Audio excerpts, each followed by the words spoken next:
Hello there. Welcome back to Charles Circle, and welcome back to Captain of Industry.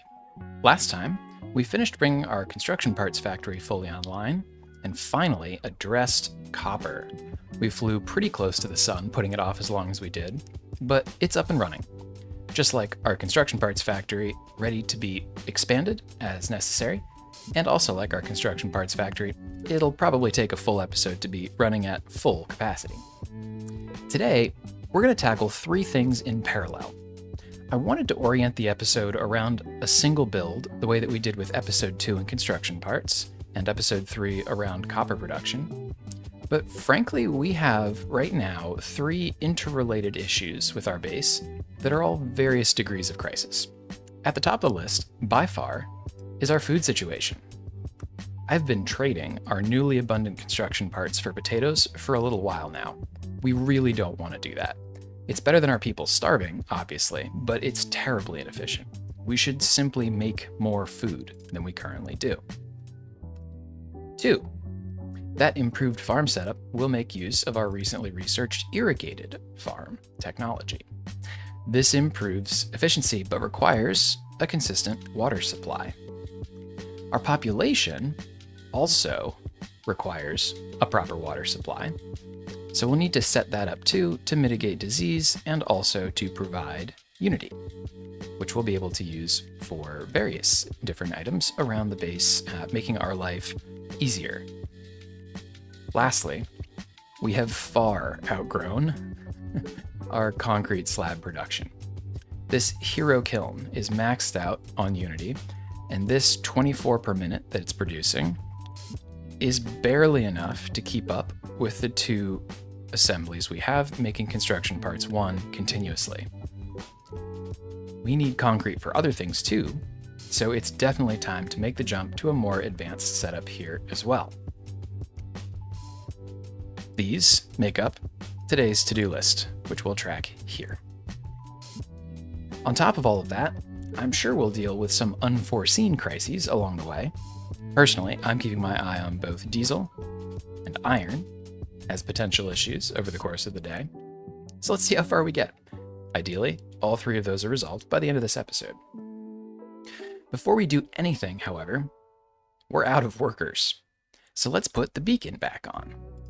This will attract refugees and their associated loot at the cost of some unity. We're also out of room to house those new workers. We could upgrade our existing housing, but that's pretty expensive. An alternate would be to take advantage of our newly flattened ground in this area and expand our settlement. We'll do just one to start, but there's a decent chance we'll need to add a second soon. This is, of course, absolutely necessary, but it worsens our food crisis. We are struggling to feed the population we have, and we're, about to increase by up to 25% the number of people eating that same amount of food. So let's start there. I'll unpause the game, let the beacon start to work, let our housing start to build. So, how are we going to address food? Where should we place our new farms? We'd like to create, in the same way that we did for construction parts and copper, a more extensible, this won't be fully future-proof because it just takes so much space to make a bunch of farms, but a significant upgrade to our current production. And so that means we'd probably like to place something like 4 farms in the short to medium term. The other thing to keep in mind is that we have done a lot of research lately, and we have not used nearly all of it, but we've unlocked over here vegetables. Vegetables are another need that we can provide for our people that will give us additional unity in the same way that fulfilling potatoes gives us additional unity. Our people do not starve without vegetables. As you can see, they don't have any now, and they're not really complaining, but there's value in it, particularly when you consider that one of our issues with efficiency right now is that we are only producing potatoes, and fertility drains particularly hard when you aren't using crop rotation. So it would be good to get the vegetables into the mix as well. That would actually, assuming that you add an increase in total number of farms as well, increase the efficiency of our potato production. So again, that means we'll need to make more farms. We would have to make 2 farms at least just to replicate what we're currently producing, which, not to belabor the point, is not sufficient. So we'll need to add 4 and ideally at least have room in the future to add beyond that.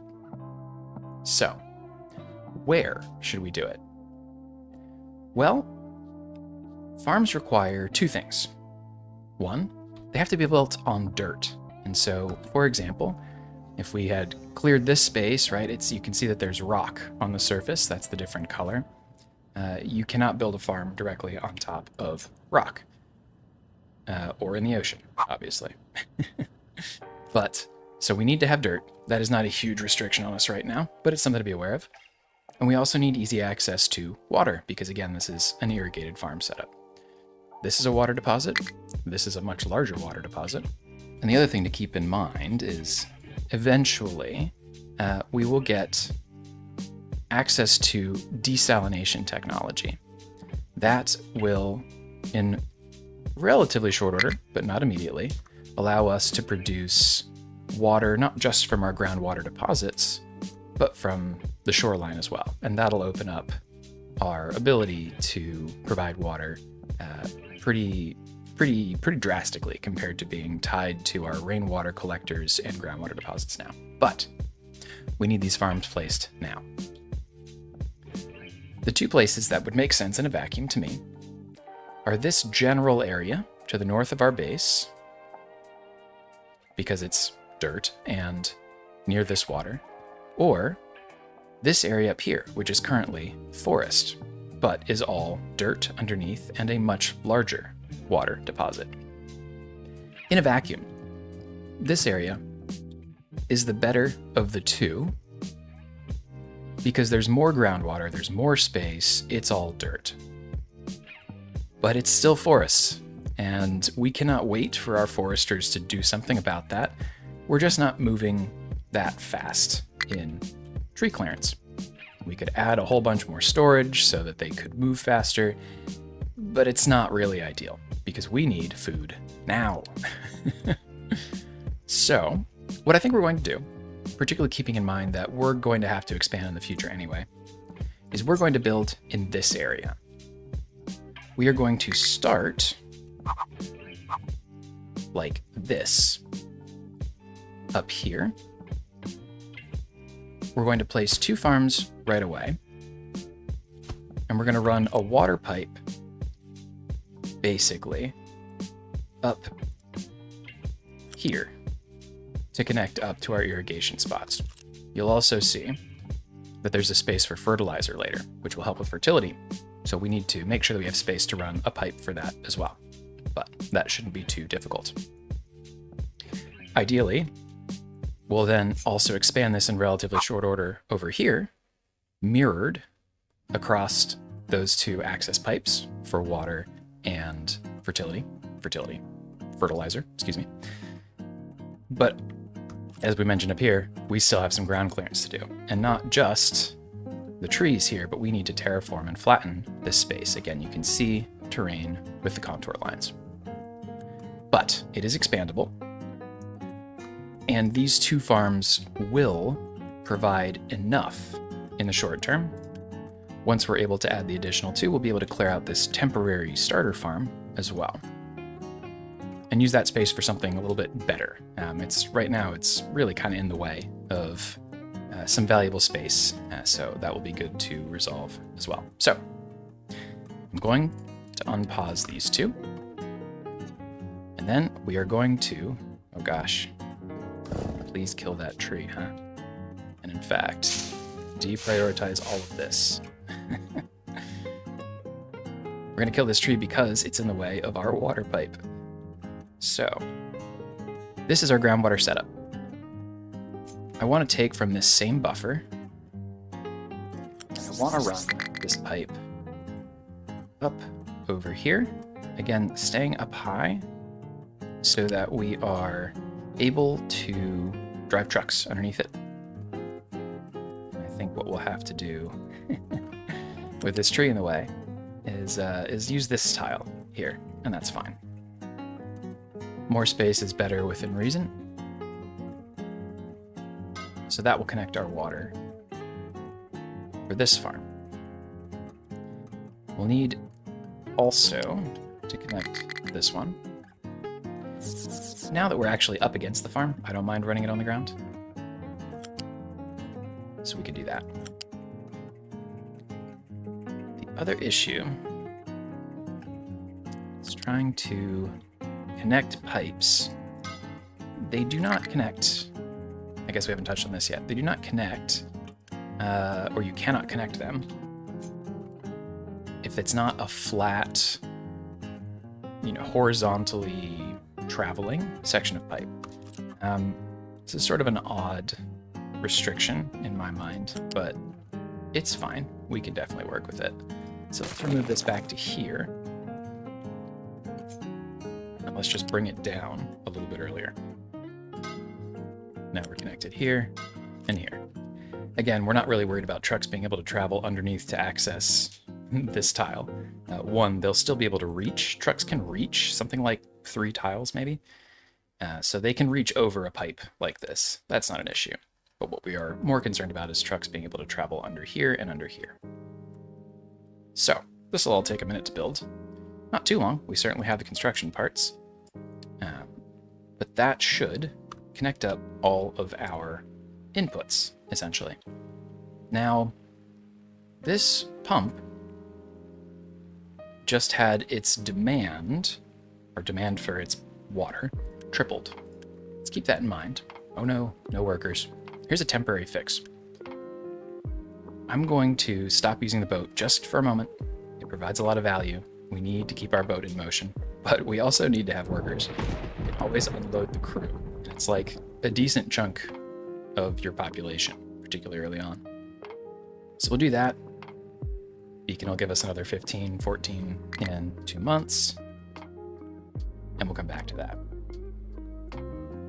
And get our boat back in motion once we can afford to send it again. Great. Let's also just start prioritizing clearing this space so that we can come in with our flattening crew and make room for the next 2 farms on this side. Let's keep research going. Oh, we actually cannot, because we need to upgrade our research labs. See? We cannot. We at this point have to upgrade our research labs to be able to progress in the tech tree. Given, however, that we are currently running low on people and could always use more Unity, we're just going to pause all 3 of our research labs for now. That will give us the workers we need. And in fact, that'll give us the workers to get the boat back going again. But we're full. The boat can carry more than you think, so we'll keep it going, but we are going to have to unclog our shipyard. If you remember from the early episodes, this is something that can back us up, unfortunately, but we will definitely make use of all of these items. It is a good problem to have, but we'll tackle that in a moment. That's not a crisis. Food is a crisis. Let's finish with food. We've done inputs. We haven't done outputs. We should probably figure out what we do with those potatoes and make sure that we are also growing vegetables. So this will simply go back and forth, alternating, and it won't drain our fertility nearly as much. So this farm, from a potatoes perspective, will be more efficient per potato cycle because it's alternating, but because it's only spending 50% of its cycle on potatoes, we do need 2 farms. So these 2 farms produce more potatoes than this one farm does. They also produce a ton of vegetables. We are short on housing. Oh, we didn't actually build this. Well, let's use Unity there. Whoops. Great. But that's good. We have the construction parts to instantly build it, so no harm done. Housing does take a minute to build. That's okay. So that's going. We have our new refugees. We have our loot. Yep. Oh, we know there's the low food supply. Like I said, iron's one we're keeping an eye on. I keep checking over here. We're doing okay. We're doing okay. But we need to do food outputs. Food outputs. So, neither of these items requires further processing. Some of the things that'll happen in the near future do, by the way. We'll be able to grow wheat, and that's great, but you have to turn it into bread to be consumed. But we don't need to process the two things coming out right now. Because we want this to be at least somewhat future-proof, we should leave space for some food processing, I would say, at the end of these farms. But for now, I think we can probably just say we're going to store and then allow our trucks to come take over here. We're going to store vegetables, which is a flat good, and potatoes, which is a loose good, and we'll work with it from there. Please let me know if this is ever empty. And you cannot drop stuff off here, but you absolutely can pick stuff up here. In fact, we would like you to, please. Same here, potatoes, come get it, let me know if it's empty. Start building that. Now we need to connect these, right? So, as you can see, each of the farms has a loose goods output, right now just potatoes, and a flat goods output, which is vegetables and also these saplings, which we've unlocked but aren't going to do anything with. That's for sustainable forestry. You can plant new trees, but as you can see, we still have plenty of trees. I am not going to waste our attention and resources making more trees quite yet. So let's do the following. We'll do our flat connection. Actually, this is not the right way to do this because we are going to have to do both of these. Let's do our typical lift setup. It's a little overkill. I will totally acknowledge that it's a little overkill right now, but we, as in, and what do I mean by that? I mean that we could just do 2 tiles out. You know, like bring potatoes in the first tile and then bring vegetables flat on the ground in the second tile. We're already going to take up 2 tiles. What's a third? Keep it a little bit more visually organized and make it a bit more future-proof as we collect all of these together. It's not that much more effort to make it tidier going forward. So let's do that. That means we'll need a lift in here as well. And this flat conveyor will connect here and copy this one. My goodness, why is it on the ground? There we go. And connect him along this line here. Then the U-shaped or the loose goods, which again, for now is just potatoes, comes in here and here. Keeps our footprint nice and tidy. Let's unpause all of this. All right, so now we have the outputs of the farm set up, but the farm's output needs to connect, as we did here directly, to our settlement's input. Oh, we're in a battle. Big Bertha has found an enemy scout. And the thing about battling is that our ship doesn't have any guns yet. So, until we can research those technologies, which are a little ways off, we found our first dead end on the map. Yeah, that's right. There's combat in this game. It's like, you know, simulated, very basic combat, but it's kind of fun. So we're going to turn Big Bertha, who right now looks like a container ship sort of, into a full-on armored battleship. And that's kind of neat. It's very fun. So that will be slowly and over time. But until that point, we can't do anything here. So we'll come back home. If she had sustained any damage, we'd have to repair it. Fortunately, she got out of there clean, I think. But then we'll refuel and send her off in a different direction. And we'll keep going here until we are dead-ended everywhere that we have access to. And then we'll have to upgrade our ship. Coming back. Markets, at least these basic markets, can only store one type of food input at a time. We'll be able to upgrade this in the future, but not yet. So that means we're going to need a second one for vegetables, right? It's also not a bad idea to just have multiple of these because, as I mentioned up here, this food indicator only tells you how much space or how much is in this existing food storage, right? So if that's going to bother you, it never hurts to have it, how much was this? 25 construction parts extended storage? It's really not meaningfully different than, in fact, it's cheaper, frankly, than any of these storages. So why not actually just keep it here? So this one will be for vegetables. This one will stay for potatoes for now. And what I think we're going to do, just to give us even more storage, no, let's not invest in it quite yet. This will be plenty of storage for vegetables for now. 400 is a lot. Again, it is cheaper than one of these unit storages that only holds half as much, right? 200 for 30 construction parts, 400 for 25 construction parts. Yeah. Frankly, I think I should probably be using these even more than I already do. Good to know. Okay, so our first vegetables are coming out. It's kind of fun.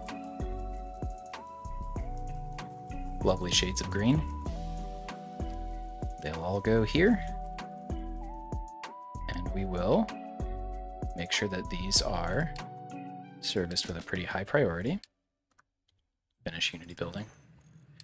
Same thing here for potatoes. As you can see, right, our food is already, this number is improved because the first potato harvest already came out and was transferred over because we have vegetables going second, which means it happened in the background while we weren't paying attention, but potatoes already came out and got delivered. So that's good. Our poor trucks, they're very busy. Check in on that in a minute, but you know what might help? In fact, at this point, I'm going to say continuously produce. That's what this button does. Continuously produce basic pickups. We won't run that for forever, but I don't want to have to keep coming back and adding to the queue. Okay. Our boat's back. She's fine. Send her off over here. Okay, so our food setup is actually good. We're doing just fine. That is a huge relief. So, farming, done. I'm not going to pin it. I feel like it blocks too much of the screen, but still helpful organizational tool. So farming is done. Let's talk about water. So, this water facility is what our people are asking for here. But it's not just providing fresh water, although obviously we're going to do that. It is also disposing of wastewater. So let's just pause and place this temporarily. As you can see, we have to provide fresh water. That tells you how much. We also have to dispose of wastewater. And if we don't dispose of wastewater, this all backs up and we have the same disease risk concern that we have right now at baseline without this facility. So where should we place this? Well, if we wanted to solve for like convenient freshwater access, our water's over here for now. So we should place that up here, right? Here's the issue. Because we also need to take care of wastewater, and because the only thing we can do with wastewater right now is dump it into the ocean, we actually kind of want from a wastewater perspective, this facility to be on the shore. Well, no problem. It's not that expensive, right? I mean, 40 construction parts 2 is manageable. Why don't we just build 2? We could have the water come in here and the wastewater come out here. Unfortunately, it's not how it works. Wastewater will come out equally into however many of these facilities you have. We could supply all the water we need through one of these water facilities, but the wastewater would pile up over here, even though we're dumping as much of it as we can over here. So that's unfortunate, but a reality we have to work with. So how are we going to decide our placement? I would say, let's just split the difference. That would be one way to handle it, right? Put it in the middle. Well, I mentioned earlier in the episode that in the longer run, we're going to be able to desalinate seawater into fresh water, which means that our water supply location can also be next to the shore. So because of that, and only because of that, I think we're going to solve for wastewater location because our future water will be here. That means we have to run a long pipe in the meanwhile, which is too bad, but I think that's a cost that we can live with and one that is worth paying. So let's place it, let's place it right next to the waste collection facility. And that means let's run this right here. You know, it's possible we could just have trucks take this as it piles up and dump it over here, right? That would be totally valid. We already have one that's running, you know, to handle our rubber production and diesel production wastewater. But it's so far, and these are just not that expensive. I'm going to have a dedicated one here. So then, pipe. Again, we're going to send it all the way up because we want our trucks to be able to go underneath it. And apparently this is not lined up perfectly, and that will bother me. So we're going to build that there. Cut, paste, go here, and connect down. Now we need our freshwater in pipe. So as you can see, and let's see if this is a temporary phenomenon or a real issue. This poor little groundwater pump is working pretty hard to get all of these farms going. So we might need to add a second one. 48 is not a ton, I suppose. And frankly, it would probably be better, just like strategically, if we had our settlement's water supply separate from our farms. Because we don't want like a drought in the farming setup to drain continuous access to water in our settlements. We have a buffer in our food production by making a lot of food, so our farms can adjust to that, but we need to make sure that we have and can prioritize access to water for our settlement directly. So I think, all that to say, let's get a second one of these. Call it here. I'm still prioritizing building on the flat ground, right? Because I would like to take care of the rest of this, but our terraforming's over here. Is that really where we want them to prioritize? I think maybe not. Let's pause this. We'll definitely come back to it. But let's prioritize flattening this area for now. Give space for those trees to clear out first. I think this is more pressing to clear than flattening this particular mountain. We want this space in the longer run. We need this space in the shorter run. I'm also, just for the sake of visual organization, going to clear this out because we've already done all that. Great. Okay, so then water here needs to come all the way over here. So how are we going to run that pipe? Again, keeping in mind this is temporary because in the longer run, we're going to switch over to providing from desalination over here. I'm not going to worry about aesthetics too much, and in fact, what I think I'm going to solve for is we're going to come flat in this area, which means that the pipes need to not be there. So we're going to run over here a little bit more than we even have to, I'm sure.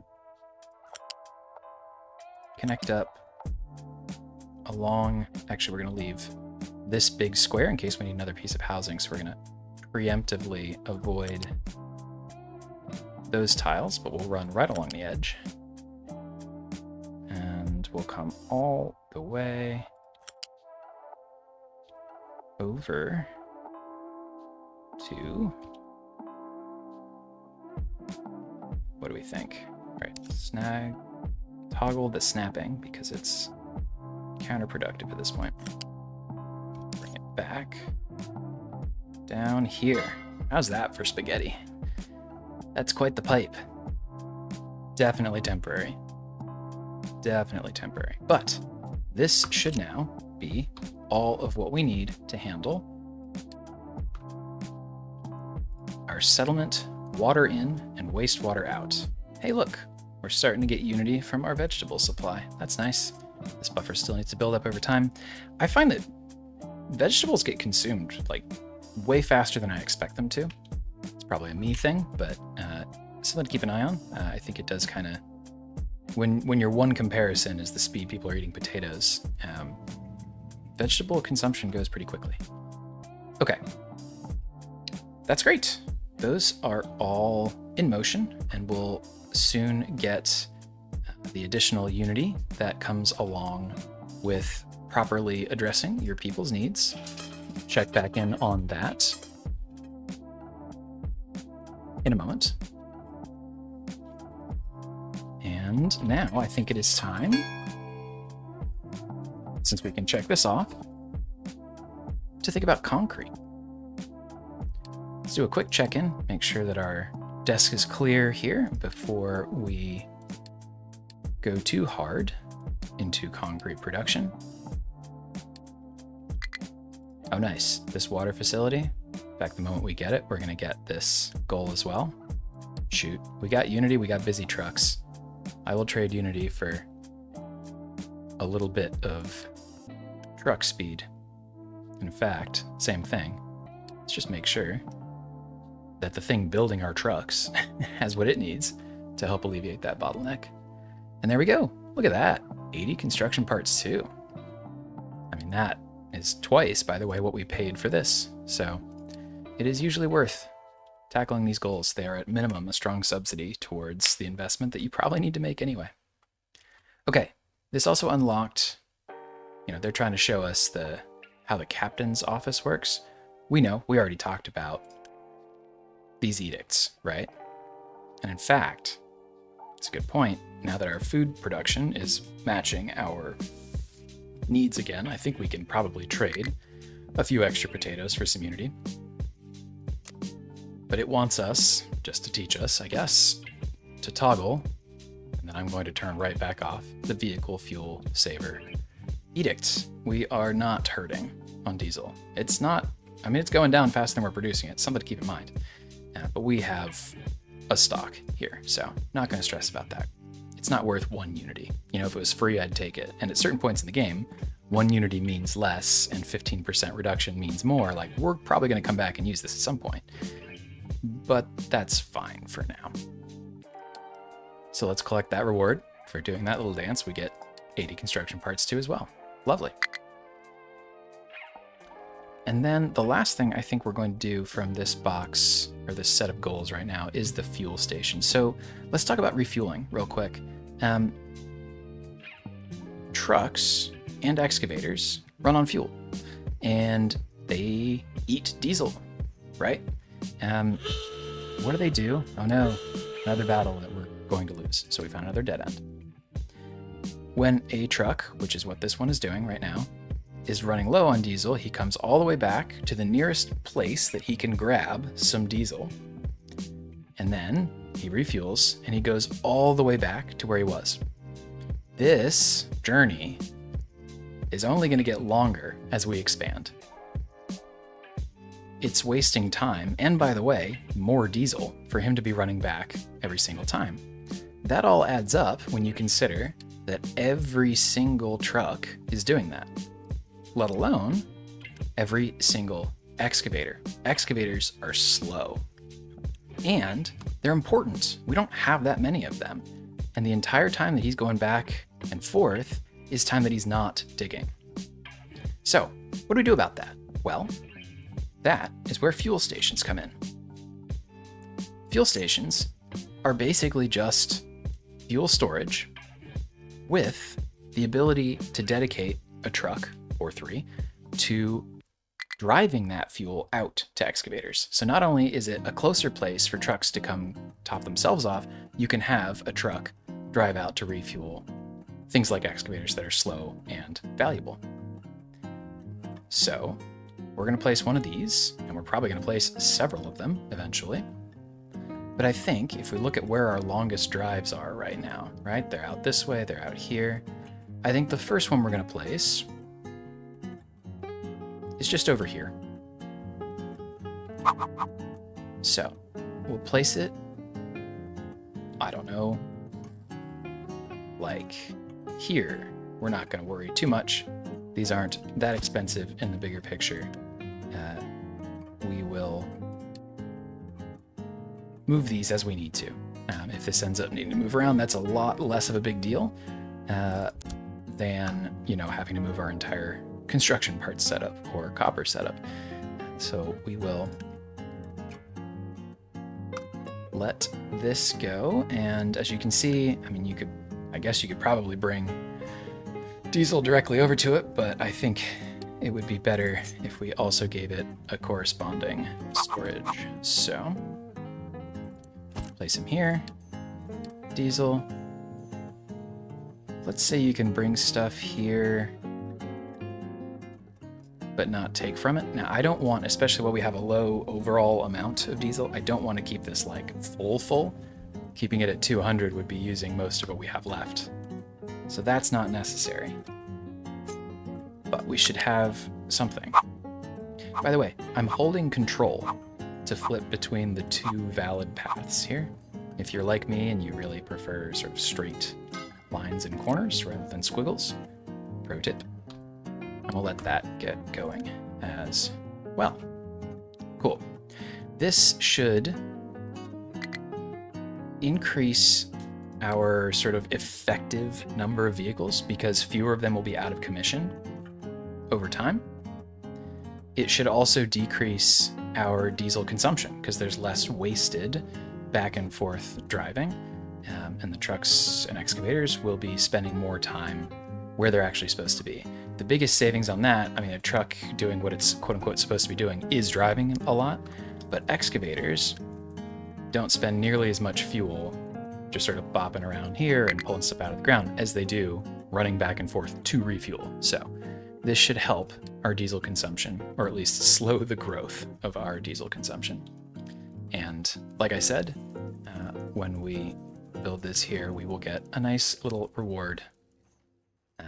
And then we will probably, as long as that doesn't pop up another easy one, stop chasing goals and move towards concrete.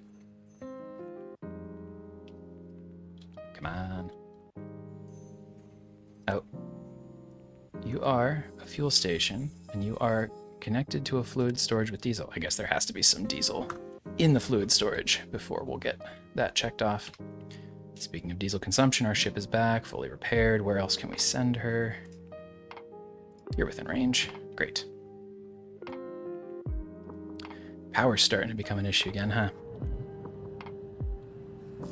Easy enough. Easy enough. And in fact, at this point, I think what we're going to do is start adding these 2 at a time. They only burn as you need them to, so it's not like it's particularly wasteful. In fact, I'll just Unity build. Yes, I will. Unity build these. Even more burning through our diesel rate. Like I said at the top, like our diesel looks fine, but it's going to get worse. There's 80. We'll take it. All right. A lot of great alerts over here. These alerts are going to keep going until we build up enough of a buffer, right? The real issue would be if we didn't have our vitamin and potato supplies actually filled here. But because you can see this potato storage is quite nearly full, this will start to back up and that alert will go away. Same thing with vegetables, but like I said, the consumption is actually pretty high. So this is going to happen slower. I guess the other important point is we have a whole another farm, not as efficient, but we have a whole nother farm connected directly to potatoes here too. So that's the other reason. The other fun alert here, give it to that, is that I totally forgot to do this, which means it was sitting there full of, you know, wastewater, being like, well, I don't know what to do with this, which is not particularly intuitive, but is how it works. So now this is draining, right? Throughput wise, we're making, well, we need to be able to dispose of 11, and this guy can do 60. So we burn through that buffer pretty quick, but eventually, in the longer run, this will exceed, if we only have one wastewater output, that 60. Something to keep in mind in the longer run. More refugees? Great. How is our worker and housing setup looking? It is looking fine. It's looking fine. Our concrete setup is going to require more workers than we have, to be honest with you. So I think we're at least going to blueprint that. My concern is we're cruising through our construction parts buffer, and as you can see, our iron is definitely struggling, as is our copper, which is interesting. Slag. Oh my god. Well, it wouldn't be one of these episodes without discovering that I broke an entire process by leaving one tile of a belt unbuilt. So, really don't care for the brand I'm developing here, but it is what it is. You have to acknowledge who you are and work within those constraints, I suppose. That should let this get going a lot better and make this number a lot higher. Great. There's nothing similarly stupid happening over here, is it? No, this is just an issue of insufficient iron production. All right, let's do a quick fix here. I've been trying to avoid this entire time augmenting this setup because I keep telling you it's temporary, and it is. But I'm gonna let you in on my longer term thinking here. Eventually, we're going to unlock steel production, and you need a lot more steel than you ever need iron. It's powerful because, you know, it takes a little bit more inputs. We'll talk about it more when we get there, but it also allows you to replace a lot of what you currently do with iron. Now, not everything. These ship upgrades, the early ones at least, cost iron. Repairs early on to your ship when it gets into battle cost iron. But what else can you use steel for?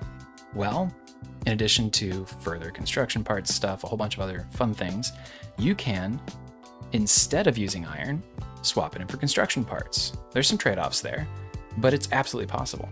And by the way, the other thing that we use iron for right now, mechanical parts. There's a steel recipe for mechanical parts too. This one is just straight up better. It's more efficient.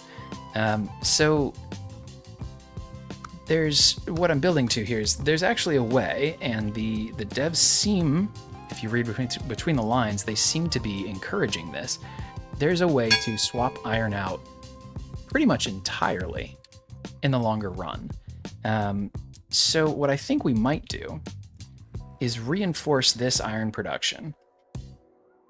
Again, keeping it as a temporary idea, and then once we're able to move away from it, just kill it off entirely, building steel, probably, I don't know, an episode or 3 from now, once we unlock it. So I think that's what we're gonna actually do, which means I probably could have invested in getting this a lot more efficient a lot earlier, but it is what it is. We are here. We're not going to throw good money after bad. We are going to instead simply make this its own iron like properly optimized iron setup. So we'll let that get going. What all does that actually mean? Well, it's actually quite straightforward. As you know, right, coal is a requirement for all of the recipes that are possible here. We are still going to prioritize iron scrap over iron ore. Just as we did over here, though, we're going to have a balancer input so that anytime we have recyclables, or scrap rather, we prioritize that, because you'll see that one of the things that we have backed up in our ship, I guess, somewhere, there was some scrap iron. It's one of the things we are picking up from exploration along the way. So it's worth, being able to use it. So how did we do that over there? In fact, let's just best practice, right? Let's just copy. Why reinvent the wheel? Our setup over there. Obviously, we'll need to swap this for the iron versions of these things, but everything else works just fine, including the prioritization of the recycled version first. So, remove that because we don't need it. Connect this here, connect this here. Okay. This should all work. In fact, with the crazy awesome amount of Unity we're getting, now that we're providing water and vegetables, which I guess shows up within food. Yeah, there it is. We've, quite nearly doubled our Unity production here. Especially, if you give us credit for when we fixed our food, it allowed us to turn that food into Unity Edict back on. Yeah, our Unity's going wild. Awesome stuff. So we'll do that. Question will become whether or not we have the construction parts to build it all, but it looks like, we don't, but we're close. We're close. And at least this will allow the iron ore part, which is the more important backbone of it, to get going right away. And as you can see from our green bar, we're starting to bring in iron ore. The other thing that means is that trucks will stop coming here and hand delivering things, which is also going to be helpful for our truck network. Of course, they're bringing them here, but it is better to be able to do this sort of topping off buffers when there's a lull in the network rather than being hard stopped every time we run out here. So this should improve our overall iron efficiency. See, there it is. I wasn't making it up. We do bring back some scrap. Let's clear this out so we can actually use it, huh? So we're making rubber, or we have rubber, which means maybe I will pause this production briefly. Inevitably, I will forget to turn it back on. We'll have a bit of a rubber crisis, but that's life. So that should help us clear out the rubber that we're bringing in, and then cement, which actually is a great segue into let's talk about concrete. So I keep mentioning, well, we've got some better recipes than this terrible basic one. What even does that mean? Oh, interesting. We're actually not running as low anymore. That's good. Well, it's because we're blocked up on iron. So once this does get flowing again, we will definitely start running out of concrete again. This fundamental concern with our ratio of production to consumption is not changing. Save ourselves the Unity there. Let's do this the right way then. What does that look like? Well, we unlocked concrete mixers. You know the drill by now. I'm going to start slapping down the machines on the ground in whatever ratio we need them. I'm going to talk through the logic of the layout, and then I will probably time-lapse my inevitable tinkering. So, picking some open space to do our exploration of this supply chain first. This is the core thing, the concrete mixer. It's the thing that spits out slabs at the end. The first thing to notice is it doesn't actually make more per minute than the kiln does, which was at boost 24, which means at base 12. So same thing, but there's a lot of different inputs here, and there are a lot fewer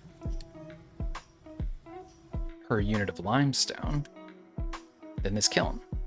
We had to put in 18 limestone In fact, let's look at it this way. This is easier. We had to put in 18 limestone, 3 coal, and 6 water to get 12 concrete slabs out. Same amount of water, but instead of 18 limestone and 3 coal, we can put in a little bit of sand, a little bit of crushed slag, which is a new resource, but not really. We've been producing and dumping slag this entire time. We could actually have a productive use for it here. Or, and there's versions of this, right? Or gravel. What's gravel? Gravel is crushed rock. Well, we make plenty of rock pulling out of the mines that we dump into the ocean right now, so we can also find a use for that. We mine sand. Remember, we set up here so that this mining operation would be able to pull copper and sand out of the ground. But the other thing that we could use instead is something called manufactured sand. What is manufactured sand? Oh, well, it's just gravel crushed again. So manufactured sand is twice crushed rock.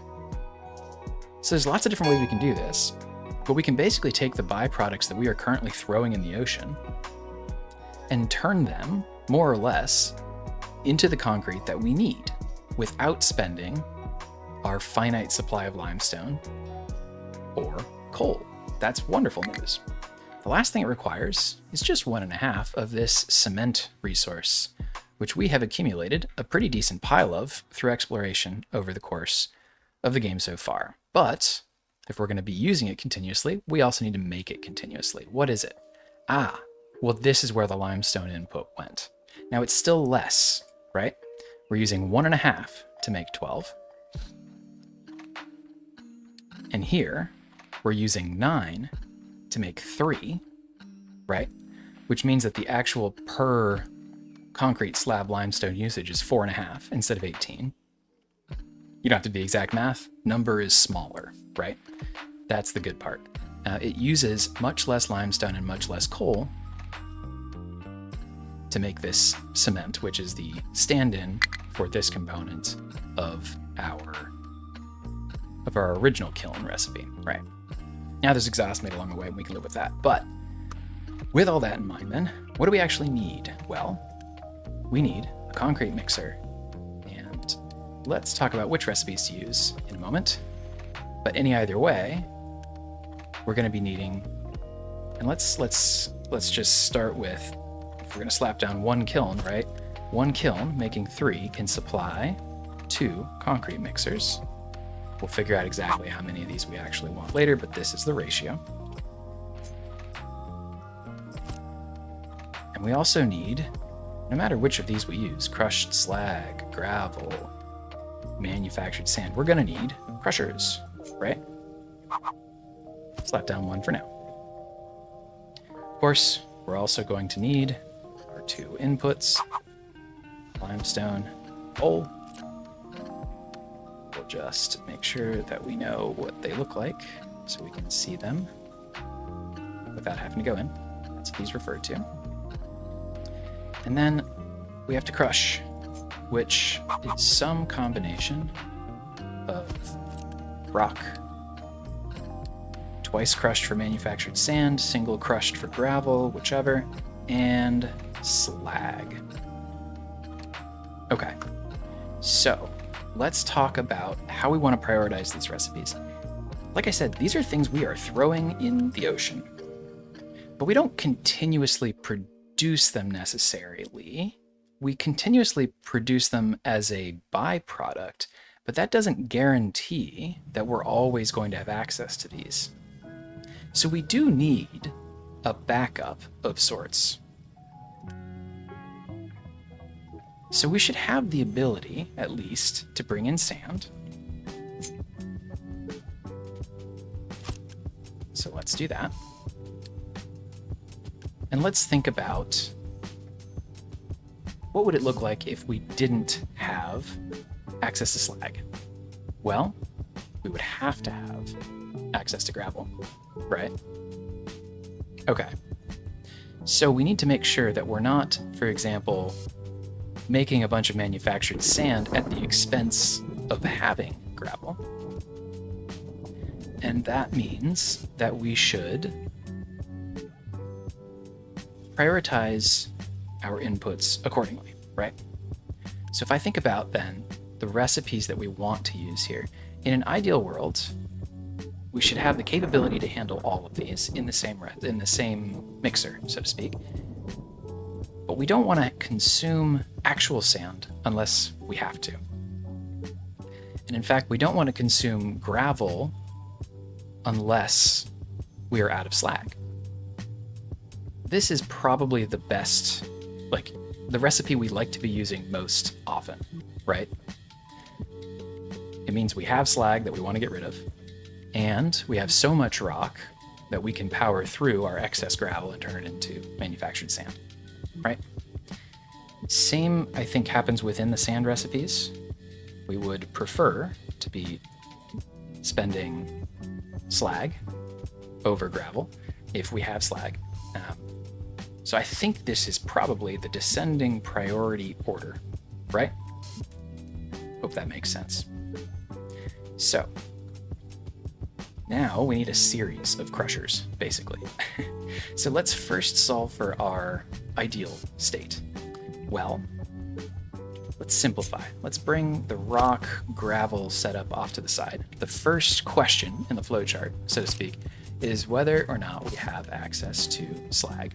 And if we do, we'd like to crush it. That's the easiest way to do this. So, slag. This requires 9, 18 for these both. This makes 24. That seems fine for now.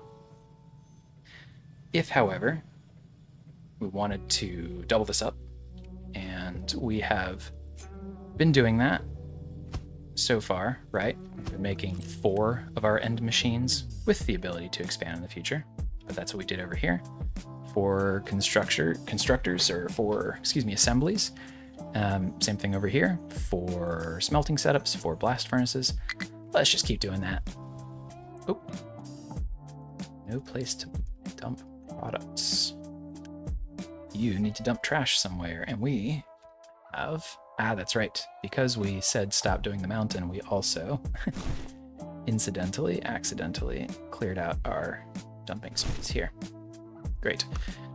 Sorry to interrupt, but we don't want trash backing up. Let's come back here. Now here's the thing, if we do want to go through 4 times 9 crushed slag, we need to be able to make 36. This only makes 24. So we're going to make 2 of these. It's probably not super likely that both of these will be running continuously. I mean, it definitely isn't, because we're not going to ever use 48 unless everything is super boosted. But we'll have the ability to run all 4 eventually. Probably start by just building 1, but that's one piece. The next thing is starting with rock.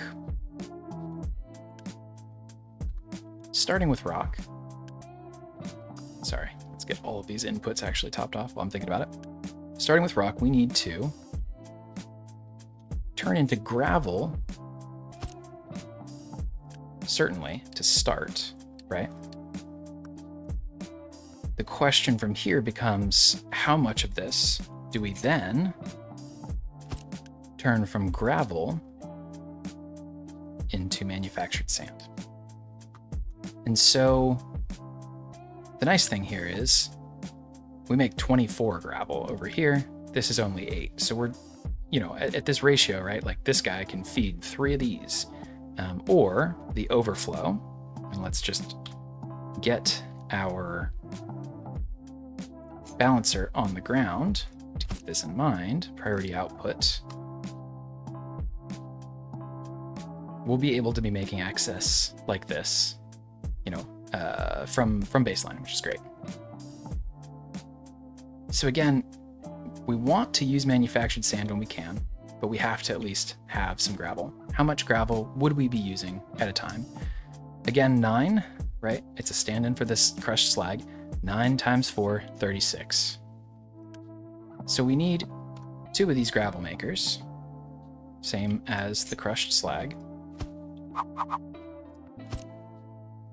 And the question then becomes, Well, how much manufactured sand would we need? 4 times 3, 12. So we need 2 of these. Okay. The good news, right, again, is that this is making 48. These would take 16. So this is definitely enough for us to be making both of these. Now here's a question. What if we needed continuous production of gravel and manufactured sand? That's a recipe. What if we need 36 gravel and 12 manufactured sand? Well, it's 1 to 1, so 36 plus 12. 36 gravel, let's do this again. 36 gravel plus 12 sand, just these two numbers times 4, would be a total of 48 rock originating, right? 3/4 of it turns into gravel, 1/4 of it turns into sand, but it starts with 48 total units of rock. Well, we have the ability to produce 24 times 2, 48. So this is actually set up right here for as much rock production as we could possibly need for these 4 concrete mixers. Love it when a ratio works out like that, right? Okay. So the next thing we need to do is set up our priority logic for all of these inputs. I think we're probably at the point where it makes sense for me to go into a time lapse, play around with it. I'm sure I will have to iterate. And then at the end, I will, of course, slow things back down, come back on the mic, and walk you through how it works. So I will take a little bit of time here, and then I will see you on the other side. Talk soon.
Okay, welcome back. I think this will do it. So, let me walk you through what's actually happening here, because there's quite a bit of conditional logic and backup and all of that. This is a bit more of a complicated setup than our previous ones. So let's dive into it, I suppose. Let's work our way backwards from these mixers, right? And let's orient ourselves again with the sort of priority that we were doing for these different recipes. So each of these machines has 3 inputs, one for each of these potential inputs. Of course, also the water, which is just here. So that's easy enough. These 3 will vary based on the recipe, except for cement. Cement will not vary. Cement, because it's simplest, is this flat conveyor down here on the ground floor, so to speak. It's the last thing I built. It comes out through here and is connected to these rotary kilns. They're making 6 cement per minute, and these are 4 times 1.5, collectively consuming that. I've also added this mini buffer because we have some to start, and we're going to keep finding some. Plus, this is also the sort of thing that can, build up over time, which is nice to have a buffer as well. So that's cement and water out of the way. Those are the easy ones. Let's talk about the other 2 inputs then. So, like we said, in an ideal world, regardless of which, manufactured or normal sand we're using, we'd like to prioritize slag over gravel. Of course, we need to be able to do both, but we want to prioritize slag. So this is our slag input. It's crushed here, and it comes out, and it goes into this top level balancer. It's 2 balancers stacked on top of each other, one for each of those 2 different inputs. But the top one is for slag versus gravel. It's connected here, slag is, and it's prioritized here. But the other input, if we trace it back, is bounced out of gravel, which is produced here from rock, before and over whether or not the rest of the gravel goes to manufactured sand. So priority is out here. This shouldn't matter, this priority. This is probably excessive because there's enough, if these 2 are both running, for these to be running at full speed and still filling up over here. So this prioritization, these are in practice going to be backed up pretty constantly. That's good, but in theory, just to follow the logic, we do still want to prioritize this output. So that means that as long as we have slag, these machines will be taking slag first. Oh, we didn't do that in this one. This is our one. Yes, okay, let's... This is the machine where we actually prioritize the recipes correctly. So we're gonna take that and apply these settings here. So now we should have all of it. Right, great. No matter what, we have slag, we're gonna use it instead of gravel, but we have gravel as a backup, no matter which of these we're using. So then let's talk about sand versus manufactured sand. This is the other input. It's the second level one here between our cement flat inputs and our slag or gravel top inputs. This second level, sand or manufactured sand, prioritizes manufactured sand, which again comes from rock, which is a waste product. Gravel made here passes through and is turned into manufactured sand through a second pass in a crusher. That comes into this second level balancer. We're prioritizing that manufactured sand, this input here, but as a backup, we have this input here. That's just straight normal sand. So, what does that mean? When this thing is running at full speed, hopefully, the entire time, we're really just running this recipe, consuming the byproduct that we're making every time we go mining and we pull rock out of the ground. We pull rock out of the ground, and using the slag that we have to dump every time we smelt the ore that's coming out of the ground here, elsewhere. As you can see, it's like we make a lot of it. It backs up pretty quick, and in fact, this is its own issue. I would like this to be higher priority so that the copper continues to build up. But the good news is, when we have this built, they will prioritize bringing it here, and they'll only dump anything that doesn't fit here into the ocean. And that's great. We're still getting a good use out of that, by the way. It's creating more waterfront for us to build on eventually in the longer run, but we'd rather turn it into cement. So we're making use of byproducts and cutting our limestone consumption in half more, and making 4 times as much concrete as we currently produce. Now, we want this to be extensible. It's not as tidily extensible as over here, right? It's more like how our copper setup is extensible, in the sense that we can just do this again, and we'll have the acid production in here once we unlock that, right? So just to make that super clear, right, we're gonna have to basically copy this entire module if we want to do that, if we want to build beyond this, but we absolutely can. Spoiler alert as well, this is a better recipe than we currently have, but eagle-eyed viewers may have noticed in the future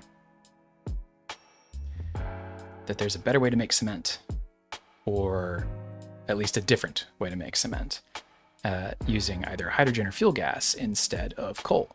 There's an upgraded or sort of horizontal upgrade rotary kiln that uses gas, that we will be able to use sort of byproduct gas instead of coal. So we will probably upgrade the way that we make cement in the future, rather than simply making 3 or 4 or 5 copies of this. There are also Concrete Mixer 2, Concrete Mixer 3 upgrades that we can do in place. And certainly the crushers can scale up in the future as well. But this will work for us for quite some time. And if we do need to upgrade it before we have the technology to do a better version of it, we'll still be able to do that. So where do we put this? You know, this was our staging ground, but where should we actually place this? Well, let's think about the inputs that it requires. Let's just set it back down for a moment. We're gonna need water. There's water, again, out this way, kind of near the shore, whatever. Water isn't really gonna be a limiting factor here. It doesn't take a ton.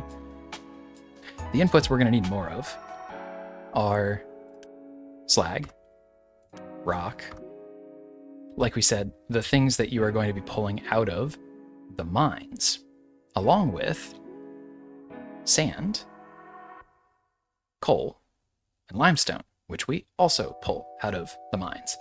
And so we still want it to be in our central smelting area, right? We're not going to put it next to the mines, because where the mines are going to move, but within our smelting area, given that it's basically going to be pulling from all of these different mines, particularly coal and limestone as well, right, for the kilns, I think it probably makes sense to have it out here. Certainly, we want to take that concrete and be able to relatively easily bring it in towards our construction parts, but we don't need to put it all the way up against the waterfront, right? Even though that's convenient for limestone, it's inconvenient for everything else. So I'd say we're going to place it roughly here. Again, we want to leave room for an expansion of copper if we ever need to do that. But I think this gives us that space still. So I think this is probably it. It also is kind of lined up with this back road we were talking about here for dropping off our ore inputs, etc. And the last thing to call out is that all of these inputs, they're not as nice, tidy aligned back here as, say, some of these were. I suppose I could move these in here, make it more compact. Why didn't I do that? Well, because we still need our trucks to be able to reach this. They still have to reach here, they have to reach here, they have to reach here, they have to reach here, they have to reach here. So it's kind of an odd shape. But it's still basically just a big square. Square, rectangle. So I think this works. I think this works. Do we want to fine tune the placement at all? Actually, we already have it on the road front. And like I said, this gives us enough space, right?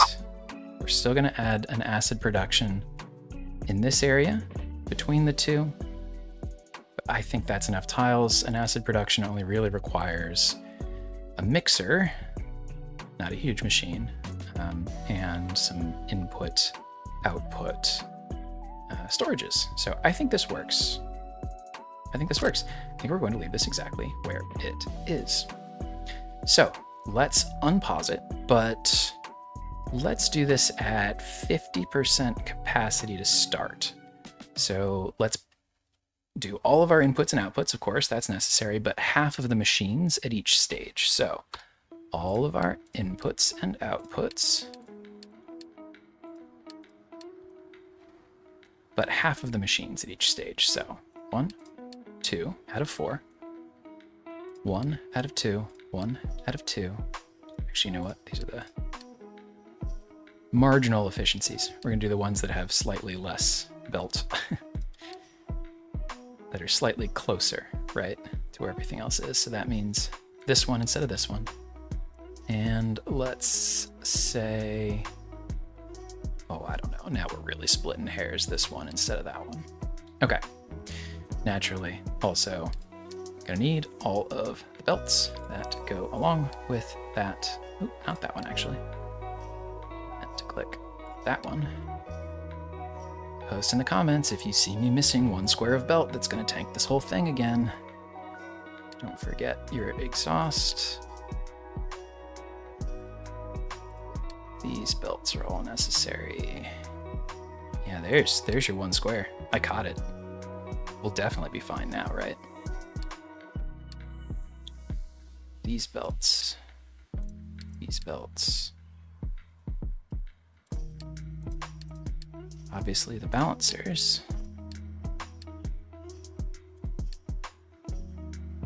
Oh boy, that fella, that one. This whole setup.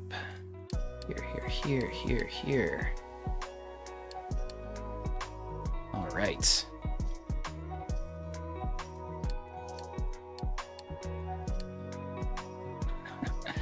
No chance this all works properly, right?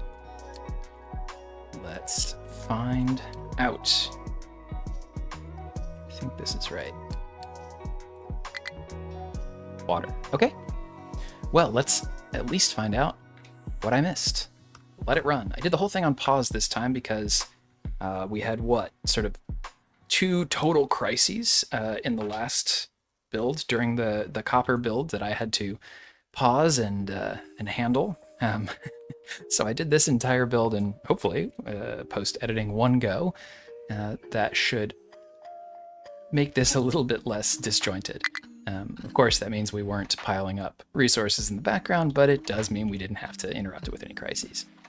So while that's building, I guess we should check a few other boxes. Cool, ship is unloaded and empty, so that's wonderful news. It means that our shipyard is not jammed up.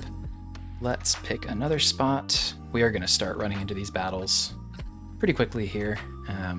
We are, I don't know, I'm gonna estimate 75 to 80% of the way through the number of locations that are typically accessible before you have to upgrade your boat and fight through that first set of blockers. So we will continue to get a little bit more loot here, but probably not a ton. And at least the positive trade-off of not being able to send the boat out as much is that we won't burn through as much diesel. Speaking of which, let's maybe check in on that. How is that going? This seems to be keeping up just fine so far. How is our oil deposit going? So you can see we've already spent, what is that? I don't know, 15% of this initial deposit. As a reminder, it's not a big one. We're not doing it yet. It's a whole thing. But one of the first things that we can unlock after we upgrade our research lab setup is this advanced diesel technology, which will allow us instead to take oil and turn it through a multi-stage process more efficiently into diesel. It's also going to produce a few byproducts. Refineries are a very fun part of this game. They can also drive you mad. If you thought that our balancing with priorities over here for concrete recipes was complicated, man, stay tuned for the distillery, the refinery episode, because that one is going to be very complicated. But it's very fun. And like I said, much more efficient on diesel. So we'll try to get that set up in the longer run. But in order to really do that properly, we're going to need an additional oil setup that I will probably use the World Oil Rigs for, just because I find it simpler. How else are we doing here? We are running low on housing, which means I'm going to unpause this, but at a relatively low priority. Oh wow, why is there waste adding up? This needs to be a higher priority to remove. You can see it sometimes, it's cleared out now, but you can see it add up here. I think because we didn't have the dumping designation, it had kind of built up a bit.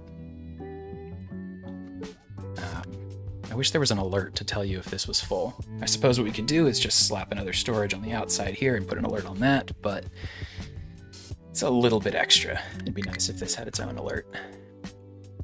Who has low water? Probably that means you just got built and are immediately triggering. Yep, that makes sense. This is coming along. Good, good, good. How is our water production doing over here? Good. So this reservoir is kind of charging back up. Reservoir meaning the storage, not the actual reservoir. Sorry, that was confusing. So that means that our irrigation tanks over here are starting to fill up, and that this guy is in fact a single sufficient producer for these 3 farms. This is now mad at me. We are out of housing. I guess the beacon just landed for one, huh? Okay, fine. Speed this up. It's not the end of the world. You know, 7 out of 327, I guess, right? Yeah, not the end of the world. But thank you, refugees, and for your loot. What else is an issue here? Construction parts. I know, we just spent them all. Low rock. I know, we haven't brought any yet. Yep. We're spending them all. Ooh, are we still low on iron? That's interesting. Why are you not getting the iron that you need? You are. It's on the way. In fact, there it is. But because our trucks are busy, things that we can deliver aren't being delivered instantaneously, so fair enough. How is this doing? It's an interesting question. We are full up. Oh, we are full on dirt?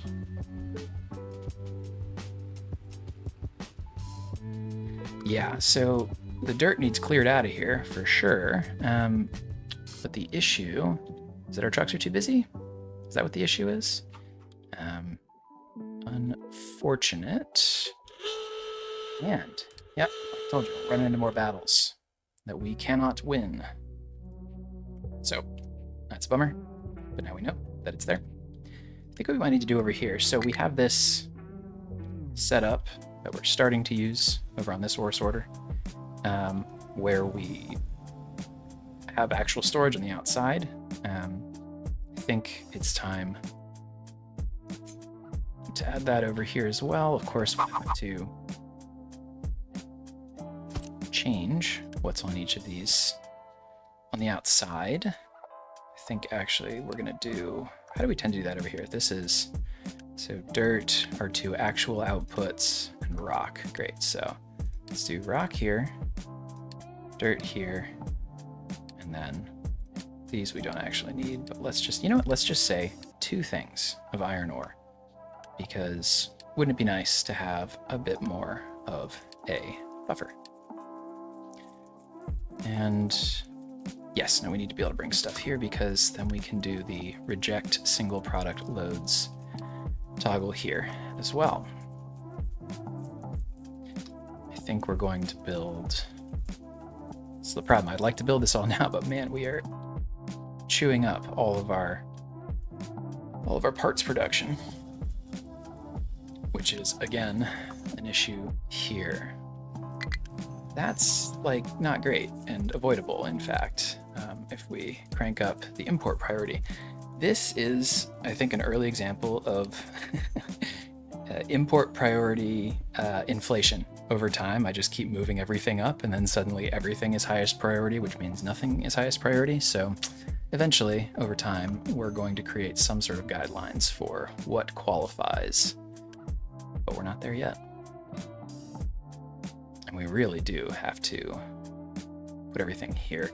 Is it time for another loan on construction parts? Oh, cool. We're actually pretty much done with those previous loans. So look at that. The fee used to be 10%. Interest rate used to be 8. This used to be 1. Maybe I was under, and we can do 830 now. Maybe I was underutilizing loans. Someone watching right now is nodding along, calling me a moron, and that is fine. We all learn together. Well, let's borrow. Easy enough to pay back. The other thing we might do, import priority inflation. Oh, this is scrap, isn't it? Yeah, no, never mind. Not the end of the world. Oh, great. Not enough maintenance. Something's always going to come up. We are out of mechanical parts because we are out of iron. This one actually should be high because, as we said, maintenance is an issue that requires us to drop everything and figure it out. All right, crank it up to speed 3 here. Let it hopefully adjust. This should be, let's just Unity build that. It should be enough to, perfect, solve the housing issue. We are still running out of truck capacity, or rather using too much of it. A lot of that has to do with a big surge in construction, don't get me wrong. But I do want to keep making those, for sure. Which is actually, I think, worth pointing out. Yeah, so we can't because we don't have enough vehicle parts, because we don't have enough mechanical parts, because we aren't bringing the iron that we're producing out enough. And we're using it. So this is another instance where I think Unity is a really helpful thing to have in bursts, because we just, with 3 clicks, doubled the rate we're producing iron plates. We can just leave that on, basically, for ages now, because those 3 boosts, which are the only ones we're doing, was 0.75 Unity. So if I told you that for less than 20% food, potato increase, right? If you remember our edict over here, right? We get +1 Unity for 20% potato increase, which is, again, like a couple potato. We could double the throughput on iron. We could go from making 24 to 48. Like, that's a good trade. This is why Unity is fantastic. And it's optional, so we can do this during the surge, which means we don't commit to this for forever. We just do it while we need it. So I think Unity is hugely important, and as a result, we will be making sure that we keep serving the needs of our population as thoroughly as we can. How are we doing maintenance? Come on. Yeah, this is just... We'll boost this too, but the issue is still access to iron. Okay, no, we're good. So this should help us catch up. This should help us catch up. And once this gets back up to a healthier number, we'll come back and toggle that. Ship's fine. Get it back in motion. Let's do this last bit over here.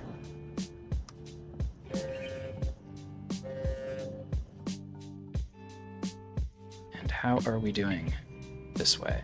Pretty good. Pretty good. I'm gonna fill in a couple gaps here.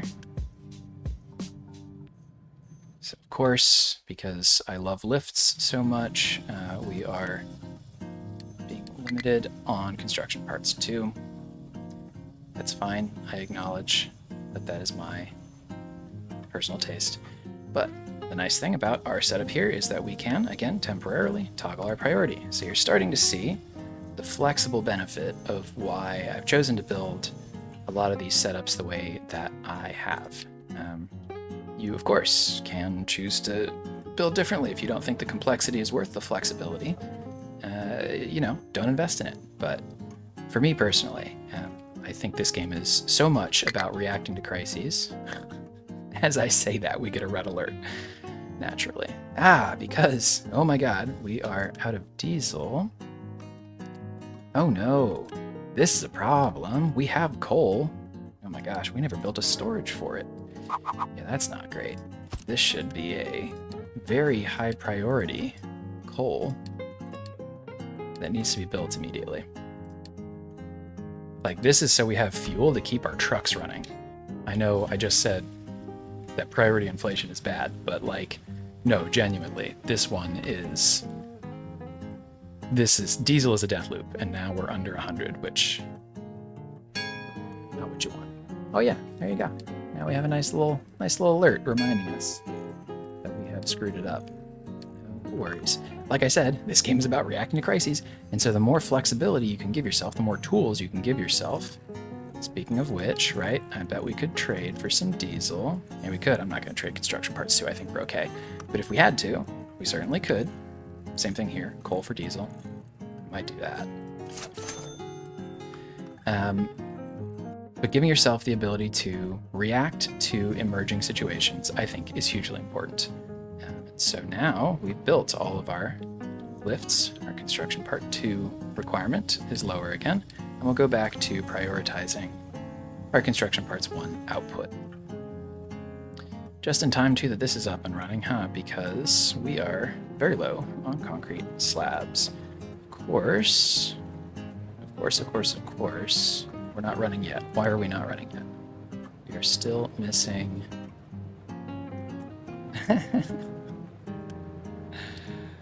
Yep. Of course I didn't get everything. We have no slag production because I missed not only a single square of belt, but an entire lift to go along with it. That should work, though. In fact, let's just crank it out, right? Just sort of fill up our belts here. But between these, we should be okay. Soon. We need manufactured sand, which is coming out here, or normal sand. But we actually, right, we put all these folks onto copper, and I am going to keep it there because we have so much rock right now. This is an important backup to have, but here in the very short term, I'm actually not worried about it. But here we go. We're running. Look at this. Making concrete slabs. Tremendous. All right.